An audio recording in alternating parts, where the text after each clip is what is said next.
Exporting your users from Zenler.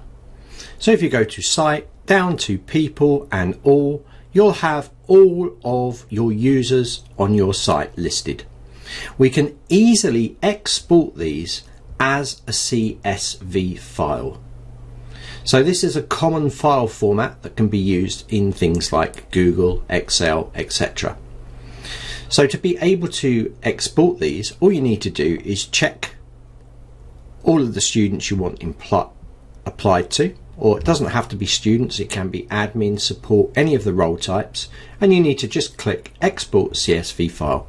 This will instantly export a file called people_list.csv. So now that file is available for you to use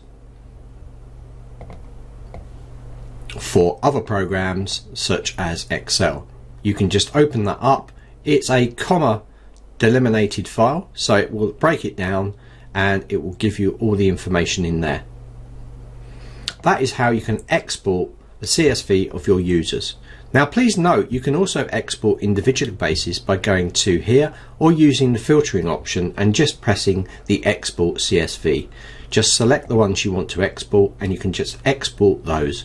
If you have them all, you can also manually go through and just select the ones that you want to export by manually selecting here and pressing export CSV.